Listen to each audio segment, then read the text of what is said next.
AP liquor case నిందితుడు రాజ్ కసిరెడ్డికి సుప్రీంకోర్టులోనూ ఊరట దక్కలేదు. ఆయనకు రెగ్యులర్ బెయిల్ ఇవ్వడానికి ధర్మాసనం నిరాకరించింది. 750 కోట్ల కుంభకోణంలో 9 నెలలుగా జైల్లో ఉండడం పెద్ద సమయమేమీ కాదని వ్యాఖ్యానించింది. ఏపీ లిక్కర్ కేసులో ప్రధాన నిందితుడు రాజ్ కసిరెడ్డికి సుప్రీంకోర్టులో చుక్కెదురైంది.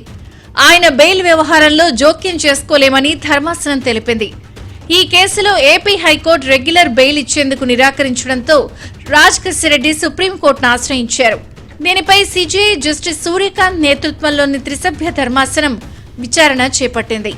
ఆయనకు రెగ్యులర్ బెయిల్ ఇవ్వడానికి సుప్రీం ధర్మాసనం నిరాకరించింది. రాజ్ కసిరెడ్డి తరపున సీనియర్ న్యాయవాది నాగముత్తు వాదనలు ప్రారంభించగానే ఈ పిటిషన్లో జోక్యం చేసుకోవడానికి ఏమీ లేదని ధర్మాసనం పేర్కొంది. ఈ కేసులో ప్రధాన సూత్రధారిగా రాజ్ కసిరెడ్డి ఉన్నారని, ఆయనకు రెగ్యులర్ బెయిల్ ఎలా సాధ్యమని ప్రశ్నించింది. హైకోర్టు అన్ని పరిశీలించాకే బెయిల్ ఇచ్చేందుకు నిరాకరించిందని అభిప్రాయపడింది. ఈ సందర్భంగా నాగముత్తు వాదనలు కొనసాగించగా ధర్మాసనం కీలక వ్యాఖ్యలు చేసింది.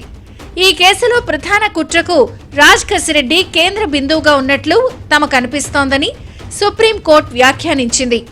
ఈ దశలో తాము జోక్యం చేసుకోవడానికి ఏమీ లేదని, ఆయనకు బెయిల్ ఇస్తే దాని ప్రభావం కేసుపై తీవ్రంగా ఉంటుందని చెప్పింది.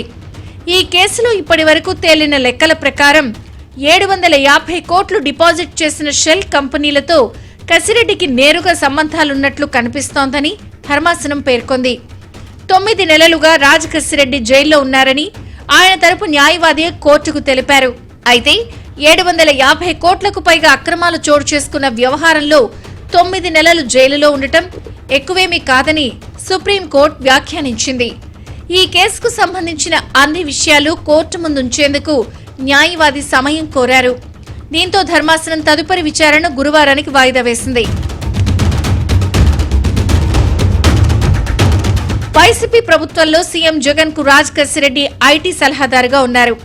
ఇతర నిందితులతో కలిసి పన్నిన కుట్రలో భాగంగా రాజ్ కసిరెడ్డి తన కార్యాలయంలో చాలా సమావేశాలు నిర్వహించినట్లు ప్రాథమిక ఆధారాలున్నాయి. కసిరెడ్డి ఆయన సిండికేట్ కు ముడుపులు చెల్లించిన మద్యం బ్రాండ్లకు మాత్రమే ఆర్డర్స్ పై సప్లై ఇచ్చినట్లు సాక్షులు వాంగ్మూలాలు ఇచ్చారు. వైసీపీ ప్రభుత్వ హయాంలో కొత్త మద్యం పాలసీ అమల్లోకి వచ్చిన వెంటనే 2020లో అదన్ డిస్టిలరీస్ ప్రైవేట్ లిమిటెడ్ స్థాపించారు. మరో నిందితుడు ముప్పిడి అవినాష్ ద్వారా కసిరెడ్డి దీన్ని నియంత్రించినట్లు తెలుస్తోంది. AP state beverages corporation limited నుండి కసిరెడ్డి, అవినాష్ రెడ్డికి 750 కోట్లు అందాయని ఆరోపణలున్నాయి. వాటిని షెల్ కంపెనీలకు మళ్లించారు. షెల్ కంపెనీల నుండి 135 కోట్ల వివిధ ఖాతాలకు బదిలీ చేసినట్లు ప్రాథమిక ఆధారాలున్నాయి.